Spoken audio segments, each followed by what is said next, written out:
Come close to the fire tonight, for our tale takes a turn that will shake the very pillars of creation. The hidden prince has grown strong in his mountain sanctuary, his power crackling like contained lightning beneath his skin.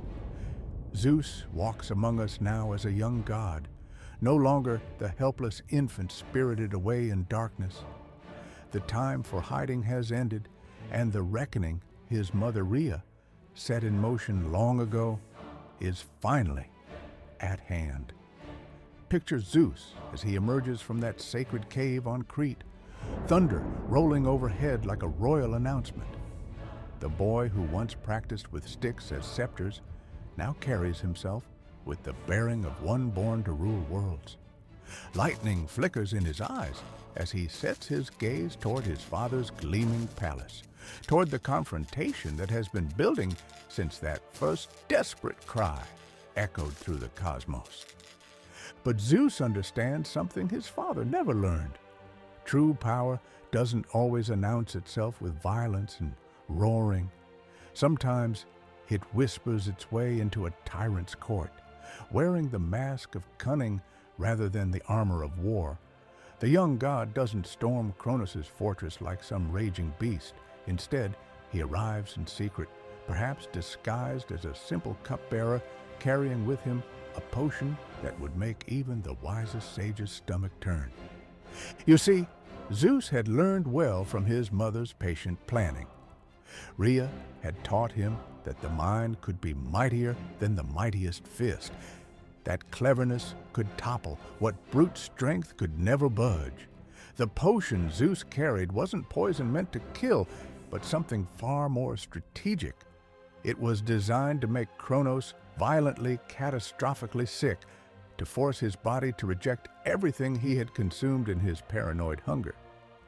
Imagine Kronos in his throne room, accepting a cup from this unremarkable servant, never suspecting that destiny itself was being poured into his divine gullet. The liquid burns down his throat, and for a moment there's nothing but the familiar satisfaction of consumption. But then the churning begins, a cosmic nausea that makes his immortal form convulse with unprecedented agony. What happens next is both terrible and magnificent to behold. Kronos begins to retch with the force of colliding worlds, his body rejecting years of guilty meals. First comes the stone, that deceptive weight Rhea had wrapped so carefully, clattering to the marble floor like an accusation made manifest. But the stone is only the beginning. One by one, Zeus's siblings emerge from their father's stomach, not as the helpless infants they once were, but as fully grown gods, preserved in divine stasis, their power intact and their fury infinite. Hestia steps forth first, her gentle nature now tempered by years of conscious imprisonment. Flames dancing around her fingers like eager servants. Demeter follows, and where her feet touch the ground, flowers bloom despite the palace's cold stone floors. Then comes Hera, proud and terrible in her beauty, her eyes blazing with the accumulated rage of eons spent in darkness. Hades emerges like a shadow given form, quiet, but radiating an authority that makes the very air around him seem to whisper of deep places and final judgments. Last comes Poseidon, and the sound of crashing waves seems to follow him even in this landlocked palace, his presence bringing the scent of salt and storm. For the first time in their existence, the children of Kronos stand together as a family, no longer scattered or swallowed, but united in their shared suffering and their burning desire for justice. Zeus looks upon his siblings, these gods he has dreamed of meeting, these brothers and sisters his mother described in her secret visits, and something magnificent ignites in his chest. This is what he was hidden for, what he was trained for, what all of Rhea's careful planning had been leading toward. But Kronos, even weakened and horrified by what his body has expelled, remains a titan with the power to reshape continents. The palace begins to shake as his rage builds, reality itself bending around his fury. He calls to his brothers, to the other titans who have ruled alongside him, and his voice carries across creation like a summons to war. And war, dear listeners, is exactly what comes. The cosmos holds its breath as two generations of gods face each other across an ever-widening chasm of ideology and ambition. On one side stand the Titans, ancient and set in their ways, believing that power belongs to those strong enough to seize it and cruel enough to keep it. On the other stand Zeus and his siblings, these young gods who speak of justice and liberation, who offer a vision of divine rule based on something more than mere terror. But the young gods, despite their righteous cause, are outnumbered and inexperienced in the ways of cosmic warfare. Zeus realizes that cunning alone won't be enough to topple an established order backed by beings who remember the first dawn. He needs allies, and his divine intuition tells him exactly where to find them.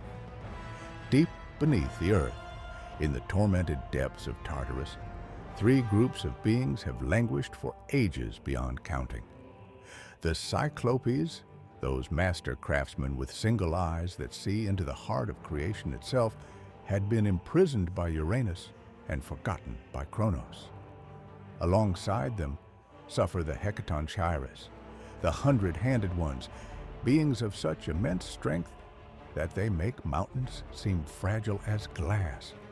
And scattered throughout that realm of punishment are various other creatures and gods who have run afoul of Titan justice over the eons. Zeus descends into Tartarus not as a conqueror, but as a liberator. He breaks chains that have held for millennia, speaking words of freedom to beings who had abandoned hope of ever seeing daylight again. The Cyclopes look upon this young god with their single eyes and see something that fills their ancient hearts with fierce joy. Here at last is a ruler who understands that true strength comes not from hoarding power, but from sharing it, not from crushing others, but from lifting them up. The gratitude of the Cyclopes transforms immediately into action. These master smiths, these shapers of impossible things, set to work with a fury born of liberation and purpose. In forges that burn with the heat of newborn stars, they craft weapons that will tip the balance of cosmic war. For Zeus, they create the thunderbolt, not merely a weapon, but a symbol of divine authority that crackles with the power to split mountains and humble the proudest heart. For Poseidon, they forge a trident that can summon earthquakes and command the very seas to rise in fury. For Hades, they craft a helm of invisibility, dark as the spaces between stars, allowing him to move unseen through any battlefield. These are not mere tools of war, dear ones, but instruments of destiny, each one perfectly suited to the god who will wield it. The Hundred-Handed Ones pledge their service as well. These beings whose strength defies description, who can hurl boulders the size of cities and fight with the devastating efficiency of living avalanches. With these allies at their side, the young gods finally possess the might to challenge the established order.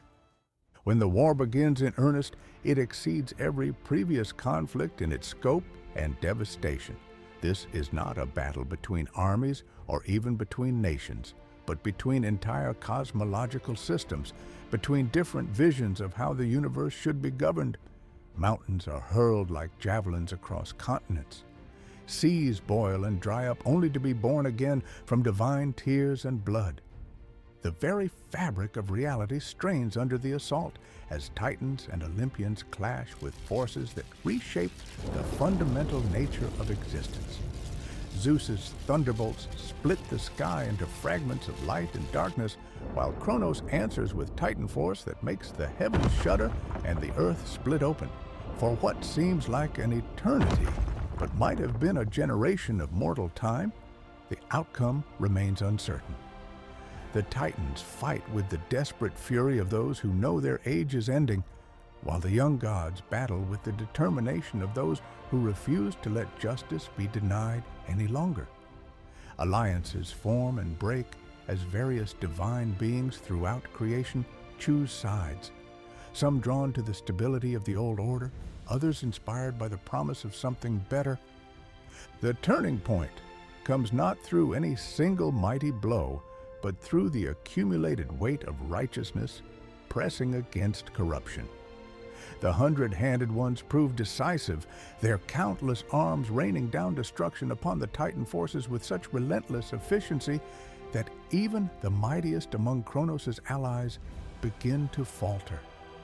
Zeus's thunderbolts find their marks with increasing frequency, each strike carrying not just destructive force, but the inexorable momentum of destiny itself. One by one, the Titans fall, not to death, for they are immortal, but to defeat so complete that their power to shape the cosmos is broken forever. Kronos himself, that father who devoured his children, finds himself overwhelmed by the very offspring he tried to destroy, their combined might proving that love and justice, properly channeled, can overcome even the most entrenched tyranny. The war ends not with a whimper, but with a cosmic sigh of relief as the last Titan stronghold falls. Most of the defeated are cast into Tartarus, that same prison where Zeus found his greatest allies, condemned to spend eternity contemplating the wages of their cruelty. Kronos himself is bound with chains forged from his own broken dreams, his reign finally and permanently ended. But Zeus, in his first act as the new king of the cosmos, shows mercy where his father showed only paranoia. Some Titans who had remained neutral or even helped the young gods are allowed to keep their freedom and their roles in the cosmic order. This is not mere politics, but a demonstration of the fundamental difference between the old way of ruling and the new. As Zeus takes his place upon the throne that once belonged to his father, thunder rolling overhead in celebration, the cosmos itself seems to exhale in relief. The age of fear is ending, and something unprecedented is beginning.